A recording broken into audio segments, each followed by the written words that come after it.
ऐसे अन्य प्रश्नों के लिए हमारे चैनल को सब्सक्राइब करें और बेल आइकन दबाएं ताकि आप कोई भी अपडेट मिस ना करें। मानव के लिए संसाधन क्यों आवश्यक हैं? उत्तर, प्रकृति प्रदत्त वस्तुएं हवा, पानी, वन, वन्य जीव, भूमि, मिट्टी, खनिज संपदा एवं शक्ति के साधन या स्वयं मनुष्य द्वारा निर्मित संसाधन के बिना मनुष्य की जरूरतें पूरी नहीं हो सकती हैं तथा सुख सुविधा नहीं मिल सकती है। मनुष्य का आर्थिक विकास संसाधनों की उपलब्धि पर ही निर्भर करता है। संसाधनों का महत्व इस बात से है कि इनकी प्राप्ति के लिए मनुष्य कठिन से कठिन परिश्रम करता है, साहसिक यात्राएं करता है, फिर अपनी बुद्धि, प्रतिभा, क्षमता, तकनीकी ज्ञान और कुशलताओं का प्रयोग करके उनके उपयोग की योजना बनाता है, उन्हें उपयोग में लाकर अपना आर्थिक विकास करता है। इसलिए मनुष्य के लिए संसाधन बहुत आवश्यक है। इसके बिना मनुष्य का जीवन एक क्षण भी नहीं चल सकता है।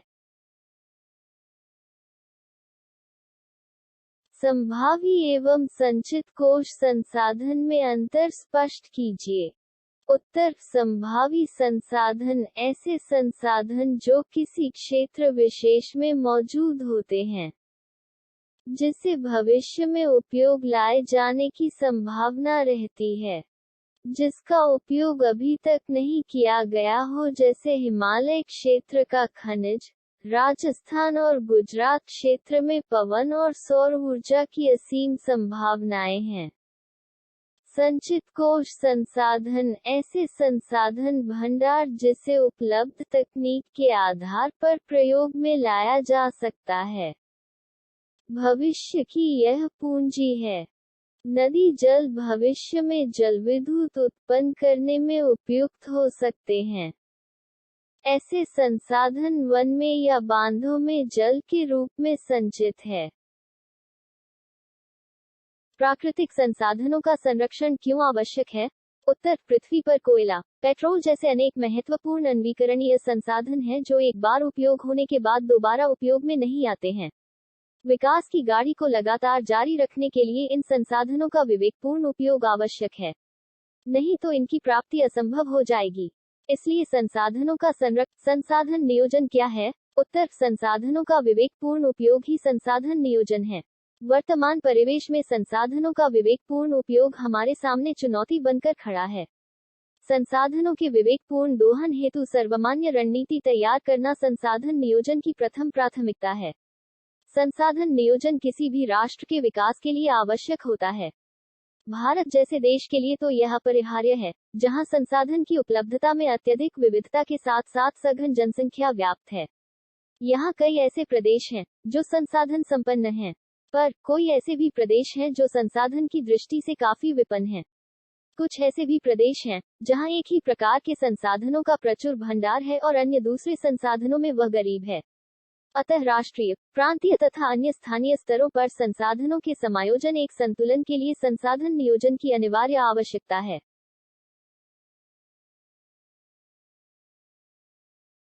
भारत में जल संसाधन का वितरण अपर्याप्त है। कैसे? उत्तर, भारत में जल संसाधन का वितरण अपर्याप्त है क्योंकि भारत में विश्व की लगभग 16% आबादी निवास करती है और इस आबादी के लिए विश्व का लगभग 4% जल ही उपलब्ध है। भारत में प्रतिवर्ष 4000 घन की 0 मीटर जल वर्षण से तथा 1869 घन की मी जल भूपृष्ठीय जल से प्राप्त होते हैं। कुल भूपृष्ठीय जल का लगभग 2/3 भाग देश की 3 बड़ी नदियां, सिंधु, गंगा और ब्रह्मपुत्र में प्रवाहित है। आज भारत में जल भंडारण हेतु जलाशयों का निर्माण द्रुत गति से हो रहा है, जिसकी जल भंडारण की क्षमता लगभग 174 अरब घनमीटर हो गई है। भारत की स्थलाकृति स्वरूप एवं अन्य बाधाओं की वजह से केवल 690 अरब घनमीटर जल का ही उपयोग का पता है। जल संभर विकास क्या है? उत्तर, जल संभर वह क्षेत्र है जिसे बड़ी नदी की एक सहायक नदी सींचती है। इसके विपरीत एक ऐसा विशाल क्षेत्र जिसे एक नदी और उसकी सहायक नदियां सींचती हैं उसे द्रोणी कहा जाता है। इस प्रकार जल संभर नदी द्रोणी का एक भाग मात्र होता है। जब एक जल संभर का विकास करने के लिए अनेक प्रयत्न किए जाते हैं तो इसे जल संभर विकास कहते हैं। जल संभर विकास में क्षेत्र को विकसित करने के अनेक प्रयत्न किए जाते हैं, जैसे जल संग्रहण, मिट्टी और आर्द्रता का संरक्षण, वृक्षारोपण, उद्यान कृषि, चारागाह विकास तथा सामुदायिक भूमि संसाधनों का विकास आदि सम्मिलित होता है। ऐसे कार्य में स्थानीय लोगों के सहयोग एवं सहायता की आवश्यकता पड़ती है। राज्य एवं केंद्रीय सरकारें जल संभर विकास को सफल बनाने में हर संभव प्रयत्न करती हैं ताकि भूमि की क्षमता भी बनी रहे और स्थानीय लोगों की आवश्यकताएं भी पूरी होती रहें। वन एवं वन्य जीवों के महत्व को लिखें। उत्तर, वन एवं वन्य जीव मानव जीवन के प्रमुख हमसफर हैं। वन पृथ्वी के लिए सुरक्षा कवच है। वन उस बड़े भूभाग को कहते हैं जो पेड़ पौधे तथा झाड़ियों द्वारा आच्छादित होते हैं। वन जैव विविधताओं का आवास होता है। यह केवल एक संसाधन ही नहीं बल्कि पारिस्थितिक तंत्र के निर्माण में महत्वपूर्ण घटक है। हमारा इनसे अटूट संबंध है। वन प्रकृति का एक अमूल्य धरोहर है। वन एवं वन्य प्राणी मानव के लिए प्रतिस्थापित होने वाला संसाधन है। यह इस जीव मंडल में सभी जीवों की संतुलित स्थिति में जीने के लिए पारिस्थितिक तंत्र के निर्माण में सर्वाधिक योगदान देता है क्योंकि सभी जीवों के लिए खाद्य ऊर्जा का प्रारंभिक स्रोत वनस्पति होता है। भारत में वन संसाधन एक महत्वपूर्ण संसाधन है। वर्तमान समय के विकास की दौड़ में हमने अपने अतीत के सभी गौरवशाली परंपराओं को नकार दिया है। वन एवं वन्य प्राणी के महत्व को नहीं समझ रहे हैं और तेजी से इस संसाधन का विदोहन कर रहे हैं। वस्तुतः हमें वन और वन्य जीव संसाधनों को संरक्षण देना चाहिए। बिहार में वन संपदा की वर्तमान स्थिति का वर्णन कीजिए। उत्तर, बिहार विभाजन के बाद वन विस्तार में बिहार राज्य दयनीय स्थिति में आ गया है। यहाँ मात्र 6,764.14 हेक्टेयर में वन क्षेत्र है। यह भौगोलिक क्षेत्र का मात्र 7.1% है। बिहार के 38 जिलों में से 17 जिलों से वन क्षेत्र समाप्त हो गया है। पश्चिमी चंपारण, मुंगेर, बांका, जमुई, नवादा, गया, रोहतास, कैमूर एवं औरंगाबाद जिले में वनों की स्थिति अच्छी है। वन और वन्य जीवों के संरक्षण में सहयोगी रीति रिवाजों का उल्लेख कीजिए। उत्तर, वन्य जीव की संख्या और वन्य के शीघ्र पतन के कारण संरक्षण आवश्यक हो गया है। संरक्षण पारिस्थितिक विभिन्नता और जीवन यापन तंत्र को सुरक्षित रखता है। यह पौधों और जानवरों की प्रजनन विभिन्नता को सुरक्षित रखता है। हमारे बहुत से प्राचीन रीति रिवाज भी वन और वन्य जीव संरक्षण में लाभदायक हुए हैं। उदाहरण के लिए बरगद, पीपल, तुलसी और नीम की पूजा आज भी हमारे देश में विभिन्न अवसरों पर की जाती है। अनेक समुदायों में इनकी कटाई तथा प्रयोग वर्जित है। इसी प्रकार मोर, नीलकंठ, तोते और नीलगाय जैसे पशु भी संरक्षित किए जाते हैं। भारत के प्राणी जगत और वनस्पति जगत पर निबंध लिखें। उत्तर, यदि हम अपने चारों ओर देखें तो कुछ जानवर, पेड़ पौधे तथा अन्य प्रजातियां पाएंगे जो कि हमारे क्षेत्र में अद्वितीय हैं। वास्तव में भारत विश्व का एक ऐसा देश है जहां जैव विभिन्नताएं धनी हैं और विश्व की 8% अनुमानतः 1.6 मिलियन प्रजातियां पाई जाती हैं। ये संख्या दुगुनी और तिगुनी भी हो सकती है यदि इनकी खोज की जाए। हमने भारत के वन और वन्य जीवन के प्रचार के बारे में अध्ययन कर लिया है। हमने यह स्वीकार किया होगा कि इन संसाधनों का कितना महत्व है। ये वनस्पति और प्राणी जगत हमारे जीवन में इतने अधिक अंतर संबंधित हैं कि हम इन पर निर्भर करते हैं, लेकिन ये भारी दबाव के अंतर्गत हैं। थर्ड क्वेश्चन है अपना, मेजिनी कौन था? युवा इटली संगठन का संस्थापक मेजिनी इटली में राष्ट्रवादियों के गुप्त दल कार्बिनरी का सदस्य था। वह सेनापति होने के साथ साथ गणतांत्रिक विचारों का समर्थक था तथा साहित्यकार भी था। सन 1830 में नागरिक आंदोलनों द्वारा उसने उत्तरी और मध्य इटली में एकीकृत गणराज्य स्थापित करने का प्रयास किया, किंतु असफल रहने पर उसे इटली में पलायन करना पड़ा। सन 1845 ईस्वी में मेटरनिख की पराजय के बाद मेजिनी पुनः इटली आकर इटली के एकीकरण का प्रयास किया, किंतु इस बार भी वह असफल रहा और उसे पलायन करना पड़ा। मेजिनी इटली के राष्ट्रीय आंदोलन का मसीहा कहा जाता है। प्रश्न है, यूरोप में राष्ट्रवाद को फैलाने में नेपोलियन बोनापार्ट किस तरह सहायक हुआ? आंसर होगा, नेपोलियन के समय इटली और जर्मनी मात्र एक भौगोलिक अभिव्यक्ति थे। नेपोलियन के अनजाने में अप्रत्यक्ष रूप से इटली एवं जर्मनी के छोटे छोटे विभाजित प्रांतों का एकीकरण कर दिया था। दोनों राज्यों को एक संगठित राजनीतिक रूप देने का प्रयास किया।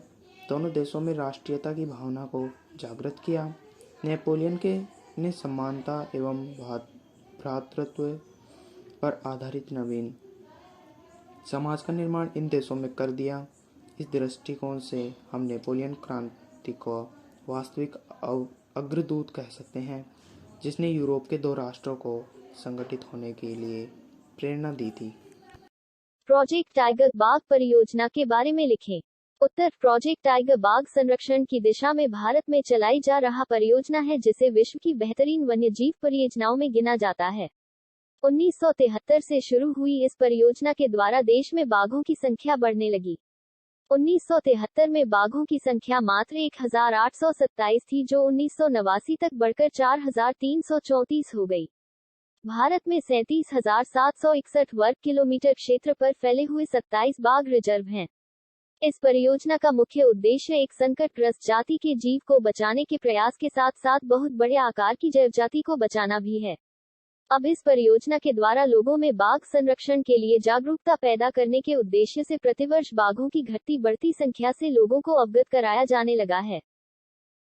खनन कार्य से होने वाले दुष्प्रभावों की चर्चा करें।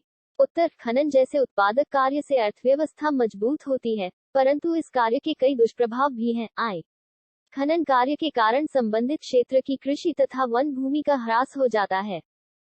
खनिजों के खनन से उनके खत्म होने की आशंका बढ़ जाती है। खनन कार्य के दौरान कई बार दुर्घटनाएं हो जाती हैं। यूरेनियम के खनन से रेडॉन नामक जहरीली गैस निकलती है।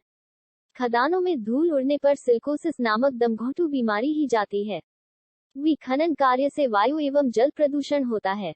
कई कोयला खानों में आग लगने से भी पर्यावरणीय दुष्प्रभाव पड़ रहे हैं। पेट्रोलियम का महत्व कोयले से अधिक क्यों है? उत्तर, पेट्रोलियम ताप प्रकाश के लिए ईंधन, मशीनों का स्नेहक, अनेक विनिर्माण उद्योगों को कच्चा माल प्रदान करता है। तेल शोधनशालाएं, संश्लेषित वस्त्र, उर्वरक तथा असंख्य रसायन उद्योगों में एक कोणीय बिंदु का काम करता है। इसकी उपयोग संश्लेषित वस्त्र, उर्वरक तथा रसायन उद्योगों में होता है, जबकि कोयला ईंधन तथा विद्युत के रूप में ही उपयोग होता है। मुंबई हाई तेल उत्पादक क्षेत्र का परिचय दें। उत्तर, 1973 में मुंबई द्वीप के निकट अरब सागर में सागर तल का वेधन कर तेल निकाला गया। यह तेल क्षेत्र मुंबई हाई के नाम से प्रसिद्ध है, जो समुद्र तट से 115 किलोमीटर शून्य की दूरी पर है। यहाँ सागर सम्राट नामक जल मंच बनाया गया है, जिससे तेल की खुदाई में सुविधा मिलती है। यह महाराष्ट्र का एकमात्र तेल उत्पादक केंद्र है। इसने 1974 से तेल उत्पादन शुरू किया। आज भारत के सर्वाधिक तेल उत्पादन क्षेत्र यही है। इटली के एकीकरण में मैजनी का क्या योगदान था? उत्तर, मैजनी दार्शनिक, साहित्यकार, राजनेता के साथ साथ लोकतांत्रिक विचारों का समर्थक और कुशल सेनापति था। राष्ट्रवादी भावना से प्रेरित होकर ही उसने गुप्त क्रांतिकारी संगठन का कार्बोनारी की सदस्यता ग्रहण की थी। मैटनिक युग के पतन के बाद इटली में मैजनी का प्रादुर्भाव हुआ। अपने गणतंत्रवादी उद्देश्यों के प्रचार के लिए मैजनी ने 1831 में मार्सेई में यंग इटली की स्थापना की। इसका सदस्य उसने युवाओं को बनाया। यंग इटली का एकमात्र उद्देश्य इटली को ऑस्ट्रिया के प्रभाव से मुक्त कर उसका एकीकरण करना था। उसने जनता जनार्दन तथा इटली का नारा बुलंद किया। उग्र राष्ट्रवादी विचारों के कारण मैजनी को निर्वासित होकर इंग्लैंड जाना पड़ा। वहां से भी उसने अपनी रचनाओं द्वारा इटली के स्वाधीनता संग्राम को प्रेरित करना चाहा। मैजनी को इटली के एकीकरण का पैगंबर कहा जाता है। यूरोप में राष्ट्रवाद को फैलाने में नेपोलियन बोनापार्ट किस तरह सहायक हुआ? उत्तर, नेपोलियन के समय इटली और जर्मनी मात्र एक भौगोलिक अभिव्यक्ति थे। नेपोलियन ने अनजाने में अप्रत्यक्ष रूप से इटली एवं जर्मनी के छोटे छोटे विभाजित प्रांतों का एकीकरण कर दिया था। दोनों राज्यों को एक संगठित राजनीतिक रूप देने का प्रयास किया। दोनों देशों में राष्ट्रीयता की भावनाओं को जागृत किया। नेपोलियन ने समानता एवं भ्रातृत्व पर आधारित नवीन समाज का निर्माण इन देशों में कर दिया। इस दृष्टिकोण से हम नेपोलियन को क्रांति का वास्तविक अग्रदूत कह सकते हैं, जिसने यूरोप के दो राष्ट्रों को संगठित होने के लिए प्रेरणा दी। हंगरी के राष्ट्रीय आंदोलन में कोसूत के योगदान का वर्णन करें। उत्तर, राष्ट्रवादी भावना का प्रभाव हंगरी पर भी पड़ा। यह ऑस्ट्रिया के अधीन था। हंगरी में राष्ट्रीय आंदोलन का नेतृत्व कोसूत तथा फ्रांसिस डिक ने किया। कोसूत लोकतांत्रिक विचारों का समर्थक था। उसने वर्गहीन समाज क्लास लेस सोसाइटी के विचारों से जनता को परिचित कराया, जिस पर प्रतिबंध लगा दिया गया। कोसूथ ऑस्ट्रियाई अधीनता का विरोध कर यहाँ की व्यवस्था में बदलाव की मांग करने लगा। इसका प्रभाव हंगरी और ऑस्ट्रिया की जनता पर पड़ा। 31 मार्च 1848 को ऑस्ट्रिया की सरकार ने हंगरी की बातें मान ली। हंगरी के स्वतंत्र मंत्रिपरिषद की मांग स्वीकार की गई। इसमें केवल हंगरी के सदस्य ही सम्मिलित किए गए। रूसीकरण की नीति क्रांति हेतु कहां तक उत्तरदायी थी? उत्तर, रूसीकरण की नीति, रूस की प्रजा विभिन्न जातियों के सम्मिश्रण से बनी थी। वहां कई धर्म प्रचलित थे, कई भाषाएं थीं। रूस में स्लाव, फिन, पोल, जर्मन, यहूदी आदि अन्य जातियों के लोग थे, परंतु इनमें स्लाव जाति के लोग प्रमुख थे। इन अल्पसंख्यक जातियों के विरुद्ध जार निकोलस द्वितीय के समय रूसीकरण की नीति अपनाई गई और एक जार एक धर्म का नारा अपनाया गया। गैर रूसी जनता का दमन किया गया, इनकी भाषाओं पर प्रतिबंध लगाए गए, इनकी संपत्ति छीन ली गई। 1863 में इस नीति के विरुद्ध पोलों ने विद्रोह किया तो उनका निर्दयतापूर्वक दमन किया गया। इस कारण गैर रूसी जनता में असंतोष फैला और वह जारशाही के विरुद्ध हो गई। साम्राज्यवाद की क्या विशेषताएं थी? उत्तर, समानता का अर्थ, आर्थिक और राजनीतिक समानता।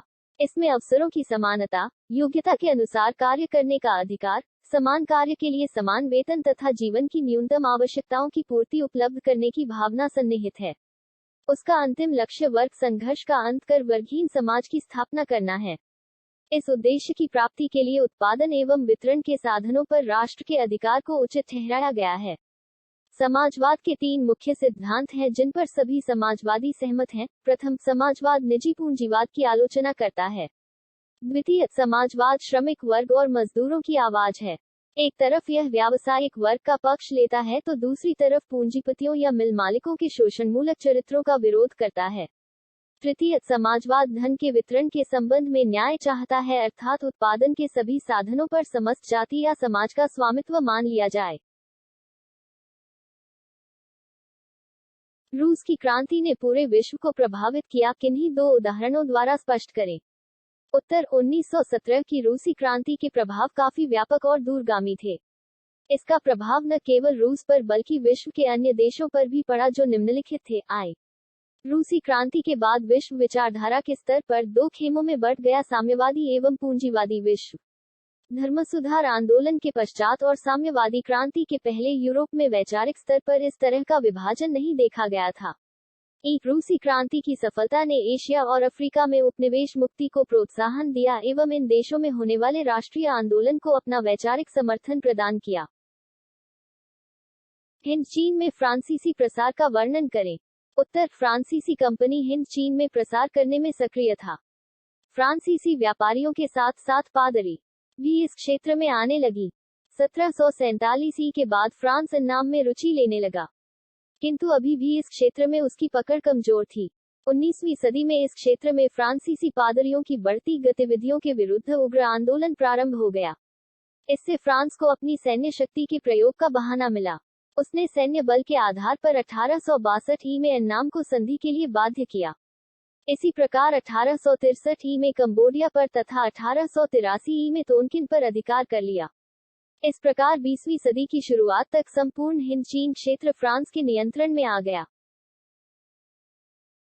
हो ची मिन्ह के विषय के संबंध में लिखें।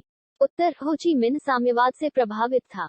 उसने 1925 में वियतनामी क्रांतिकारी दल का गठन किया एवं फ्रांसीसी साम्राज्यवाद से लड़ने के लिए कार्यकर्ताओं के सैनिक प्रशिक्षण की व्यवस्था की। 1930 में राष्ट्रवादी गुटों को एकत्रित कर वियतनाम कान सान देंग अर्थात कम्युनिस्ट पार्टी की स्थापना की। विश्वव्यापी आर्थिक मंदी एवं फ्रांसीसी सरकार की क्रूरता के कारण हो ची मिन्ह ने राष्ट्रवादी आंदोलन को तीव्र किया। द्वितीय विश्व युद्ध में जापानी सेना के पराजित होने पर 2 सितंबर 1945 को उत्तरी वियतनाम को स्वतंत्र घोषित करते हुए डेमोक्रेटिक रिपब्लिक ऑफ वियतनाम की स्थापना की।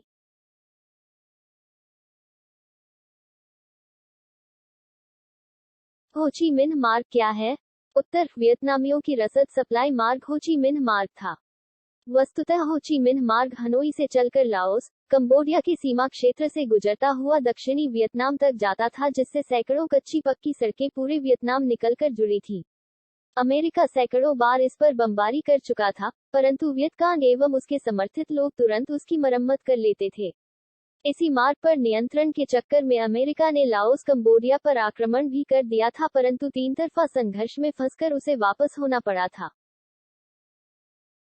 असहयोग आंदोलन प्रथम जन आंदोलन था। कैसे? उत्तर सितंबर 1920 में कलकत्ता में आयोजित विशेष अधिवेशन में असहयोग आंदोलन का निर्णय लिया गया। इसका नेतृत्व गांधी जी ने किया। ये प्रथम जन आंदोलन था। इस आंदोलन के मुख्यतः तीन कारण थे: खिलाफत का मुद्दा, पंजाब में सरकार की बर्बर कार्रवाइयों के विरुद्ध न्याय प्राप्त करना और अंततः स्वराज्य की प्राप्ति करना। इस आंदोलन में दो तरह के कार्यक्रमों को अपनाया गया, एक प्रस्तावित कार्यक्रम तथा दूसरा रचनात्मक कार्यक्रम। नदी घाटी परियोजनाओं के मुख्य उद्देश्यों को लिखें, अथवा नदी घाटी परियोजनाओं के मुख्य उद्देश्य क्या है? उत्तर: नदी घाटी परियोजना के प्रमुख उद्देश्य निम्नलिखित हैं: आय, सिंचाई और भूमि का वैज्ञानिक उपयोग एवं प्रबंध। ई, जल विद्युत शक्ति उत्पादन में वृद्धि और औद्योगिकरण। ई, बाढ़ नियंत्रण और बीमारियों की रोकथाम में सहायता। एफ, मछली फार्मिंग का विकास एवं कृत्रिम झीलों में आमोद प्रमोद के साधन उपलब्ध कराना। वी, भूमि कटाव रोककर उसे कृषि योग्य बनाना आदि।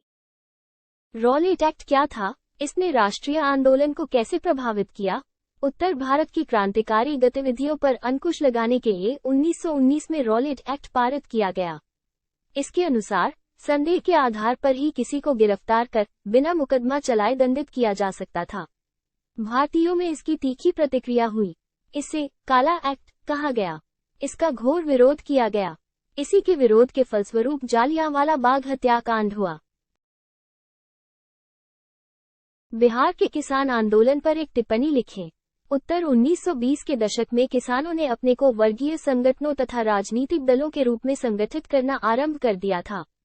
इसके पीछे किसानों के प्रति कांग्रेस की उदासीन नीति तथा साम्यवादी तथा अन्य वामपंथी दलों द्वारा किसानों में वर्गीय चेतना उत्पन्न करने के कारण किसान सभाओं का गठन हुआ। 1920 के आरंभिक दशक में बिहार, बंगाल, पंजाब तथा उत्तर प्रदेश में किसान सभाओं का गठन हुआ। बिहार में 1922-23 में मुंगेर में शाह मोहम्मद जबेर का अध्यक्षता में किसान सभा की स्थापना हुई। मार्च 1928 को बिहटा, पटना में स्वामी सहजानंद सरस्वती ने किसान सभा की औपचारिक स्थापना की। नवंबर 1929 में सोनपुर में स्वामी सहजानंद की अध्यक्षता में प्रांतीय किसान सभा का गठन किया गया। श्री कृष्ण सिंह इसके सचिव तथा यमुना कायर्थी, श्री गुरु नानक, श्री गुरुलाल एवं कैलाश लाल इसके प्रमंडलीय सचिव बने। 11 अप्रैल 1936 को अखिल भारतीय किसान सभा का गठन लखनऊ में हुआ। 1936 में बिहार में बकाष्ठ भूमि, स्वयं जोती हुई भूमि के विरुद्ध आंदोलन शुरू हुआ, जिसे कांग्रेस ने सविनय अवज्ञा आंदोलन के क्या परिणाम हुए? उत्तर: सविनय अवज्ञा आंदोलन के परिणाम आए। इस आंदोलन ने राष्ट्रीय आंदोलन के सामाजिक आधार का विस्तार किया। इस आंदोलन में महिलाओं, मजदूर वर्ग, शहरी एवं ग्रामीण क्षेत्र के निर्धन व अशिक्षित लोगों की भागीदारी मिली। इस आंदोलन ने श्रमिक एवं कृषक आंदोलन को भी प्रभावित किया। इस आंदोलन में महिलाओं की भागीदारी विशेष महत्व रखती है, क्योंकि महिलाओं का प्रवेश सार्वजनिक जीवन में होने लगा। इस आंदोलन में पहली बार महिलाओं की भागीदारी वृहद स्तर पर देखते हैं। इस आंदोलन ने समाज के विभिन्न वर्गों का राजनीतिकरण किया। भारत में जल विद्युत शक्ति का महत्व अधिक है। क्यों? उत्तर: उद्योगों के विकेंद्रीकरण तथा अन्य कई कारणों से देश में जल विद्युत का बड़ा महत्व है। इसके कई कारण हैं। आय, उत्तम कोयले का भंडार सीमित होने के कारण उसके संरक्षण की दृष्टि से जल विद्युत का विकास जरूरी है। जल विद्युत का उत्पादन कोयले से सस्ता है। कोयला सीमित क्षेत्र में उपलब्ध है, जबकि जली की मांग पूरे देश में है। जल विद्युत का वितरण अपेक्षाकृत अधिक दूर तक किया जाना संभव होता है। जल से विद्युत उत्पादन के साथ ही साथ सिंचाई का काम भी किया जाता है।